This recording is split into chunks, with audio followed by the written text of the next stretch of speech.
Hoy en los Estados Unidos hay miles de iglesias protestantes y 150 millones de devotos. ¡Haznos una iglesia que arda con la llama del Espíritu Santo! Adoran al Señor de maneras muy diferentes, pero todas derivan del mismo libro, la Biblia. El Santo Evangelio de nuestro Señor Jesucristo según Mateo, capítulo 5. Hoy damos por hecho que cualquiera puede leer la Biblia e interpretarla como quiera. Pero no siempre fue así. Sabemos que detrás de la Biblia hay una oscura historia de subversión, contrabando, prisión y asesinato. Al principio la Biblia estaba en un idioma que nadie entendía. Y cuando la gente empezó a leer la palabra de Dios directamente en inglés, comenzó una revolución en la naturaleza de las creencias de la gente. Es por esto que hace cientos de años la Biblia fue un libro ilegal. Y los hombres dieron su vida para que la Biblia pasara al inglés. John Wycliffe, Thomas Cranmer y William Tyndale. En cuanto al Papa, lo rechazo por enemigo de Cristo y del Anticristo. Pero su lucha hizo que la gente tuviera acceso a la Biblia como una de las bases del cristianismo moderno y de la democracia moderna. Esto es lo que le debemos a la Biblia en inglés. La Biblia en inglés.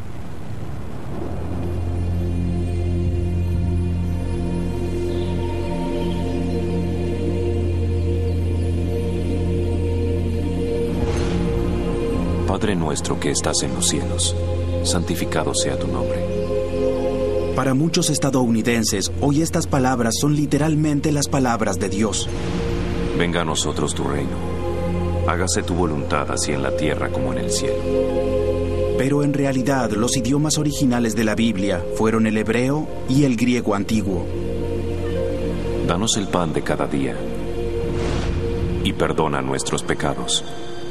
Esta traducción se hizo en 1526 y en ese momento era un acto ilegal. En aquel entonces las autoridades inglesas pensaban que si la gente comenzaba a leer la Biblia por sí mismos, cuestionarían la autoridad de la iglesia.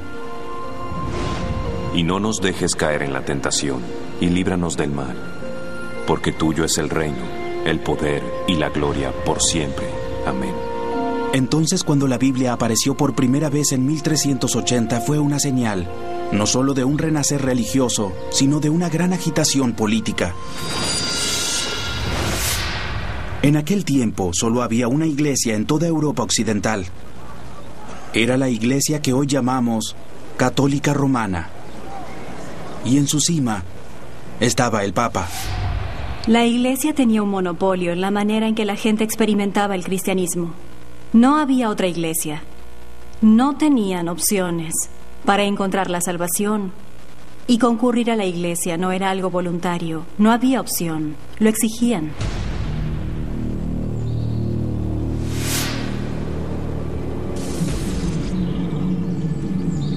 Pero a mediados del siglo XIV, una serie de eventos dramáticos comenzó a acabar con el viejo mundo.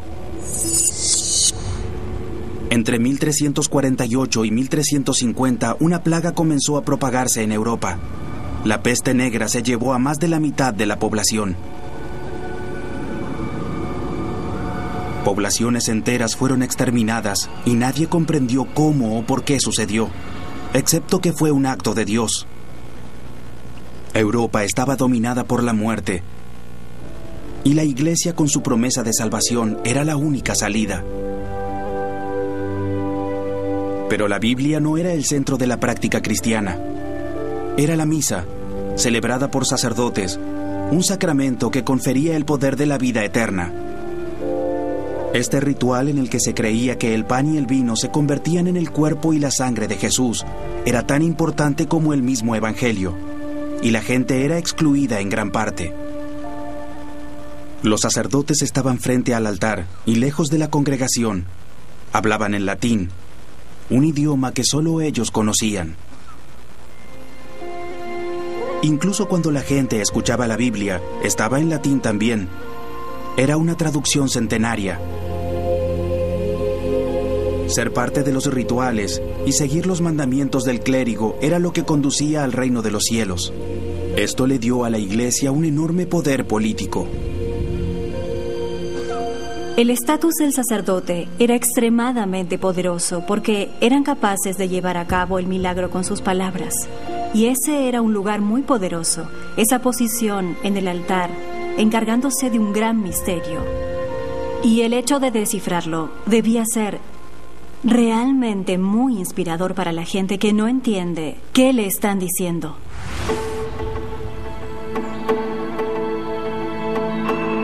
Pero en 1370, un inglés desafió a toda esa autoridad. Juzgó la riqueza y el poder político de la Iglesia, cuestionó su sacramento sagrado y la misa, y atacó la autoridad espiritual de sus clérigos. Su nombre era John Wycliffe. Fue el líder eclesiástico de la época. Una lectura meticulosa de las Escrituras le mostró a Wycliffe cuánto se había alejado la Iglesia Universal de la pureza de los evangelios originales. Con su lectura personal de la Biblia se convenció de que la Iglesia se había equivocado y que entonces la afirmación de su propio poder se contradecía en las Escrituras en un punto. Y eso hacía a la Biblia la fuente de la autoridad para el cristianismo. Indignado, Wycliffe reclamó un nuevo cristianismo puro y renovado y una Biblia en inglés para respaldarlo. Ahora que lo sabemos, ¿por qué no podemos escribir en inglés el Evangelio para edificar las almas de los hombres? Entonces comenzó un movimiento revolucionario. John Wycliffe y sus seguidores tradujeron la Biblia en su idioma. En la jerga de la época, esta gente se llamaba lollardos o murmuradores, quizás porque siempre estaban orando entre dientes. Convirtieron la Biblia latina en su discurso cotidiano, una versión anticipada del inglés contemporáneo.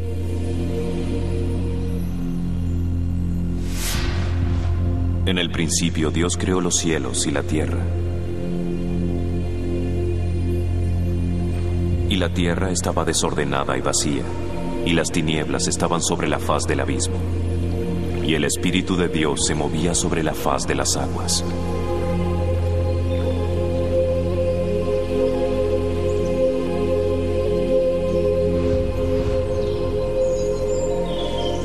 Y dijo Dios, que se haga la luz. Y la luz se hizo. Y fue la tarde y la mañana del primer día. La imprenta todavía no llegaba en el occidente. Cada Biblia de Wycliffe fue escrita a mano. Podía llevar 6 meses. Una Biblia de Wycliffe no se imprime para que cada una sea un ejemplar único. Las Biblias anteriores parecen manuales de traducción del latín al inglés, palabra por palabra. Se parece a una traducción literal en vez de una traducción de ideas y eso carece de sentido. Las versiones posteriores parecen más naturales, más acertadas, más atrayentes. Se leen menos como si alguien practicara su traducción y más como si la gente pensara bíblicamente. Leer la Biblia de Wycliffe alentó a la gente a pensar por sí misma. Las autoridades no toleraron eso. Molestó al status quo en la Iglesia y en el Estado. Wycliffe murió en 1384. Poco después, una serie de medidas represivas intentaron detener al movimiento lollardo. Luego, en 1407, las versiones de Wycliffe fueron censuradas y la traducción al inglés de la Biblia era ilegal. Desde entonces, la posesión de la Biblia en inglés era prueba de herejía y el castigo para ello era la hoguera. En 1415, 30 años después de su muerte, un consejo de toda la Iglesia juzgó a Wycliffe como hereje, lo cual resultó en un extraño ritual. En 1428, casi medio siglo después de ser sepultado, el cuerpo de Wycliffe fue desenterrado por las autoridades. Esta macabra decisión Fue la venganza de la Iglesia. Haec Sanctus Synodos declarat deficientiat eundem Johannem Wycliffe. Este sagrado consejo declara, define y determina que el mismo John Wycliffe ha sido un notable y persistente hereje. Ha muerto como un verdadero hereje. Luego este cuerpo fue entregado a las autoridades y quemado.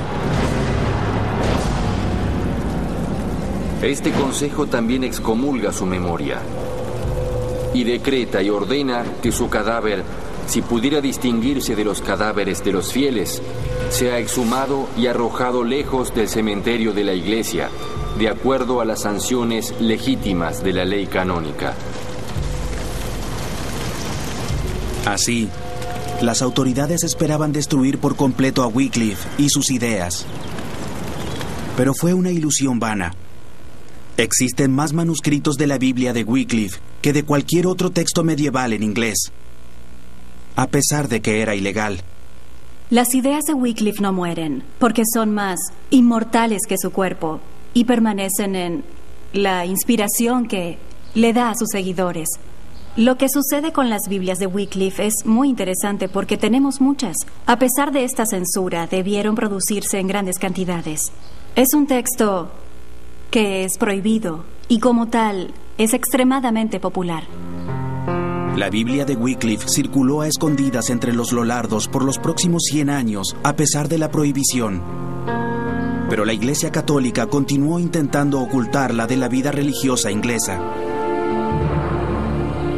De vez en cuando, los obispos locales llevaban a cabo una purga y descubrían que las ideas de Wycliffe todavía no se olvidaban. En una ocasión, en 1506, 60 personas fueron arrestadas en un pueblo y 2 incineradas como herejes.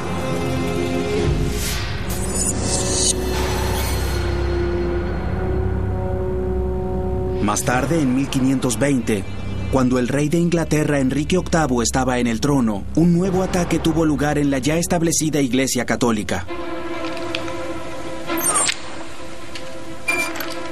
Ahora era más difícil censurar el pensamiento libre. En toda Europa estaba surgiendo el Renacimiento. Los exploradores habían llegado a Estados Unidos. Los astrónomos estaban creando nuevos mapas de estrellas. Había una revolución en el arte y la literatura. Y los conocimientos de la Iglesia habían alcanzado otro nivel de eficacia. El invento de la imprenta aumentó el número de libros en circulación. Se descubrieron nuevos manuscritos y se comprendieron mejor. Esto provocó un estudio más intenso de los antiguos idiomas hebreo y griego en los que la Biblia fue originalmente escrita. En 1515, todo esto culminó en una edición innovadora del Nuevo Testamento. Era una edición del Evangelio griego original, con una nueva traducción latina más precisa. Finalmente fue posible para los cristianos instruidos de toda Europa volver a las palabras originales de los apóstoles. Y la nueva traducción reveló que la Biblia latina oficial de la Iglesia Católica contenía muchos errores. Esta fue una edición sensacionalmente importante. El Nuevo Testamento es griego y todo lo demás es una traducción. El impacto fue colosal.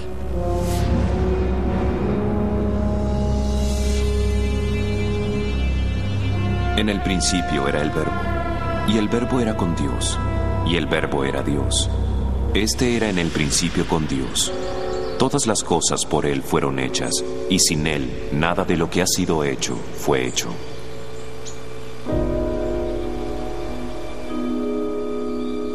La nueva edición del Nuevo Testamento griego fue una inspiración del joven erudito William Tyndale.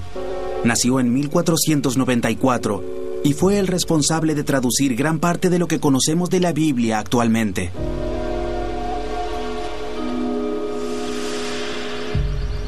La luz en las tinieblas resplandece, y las tinieblas no prevalecieron contra ella.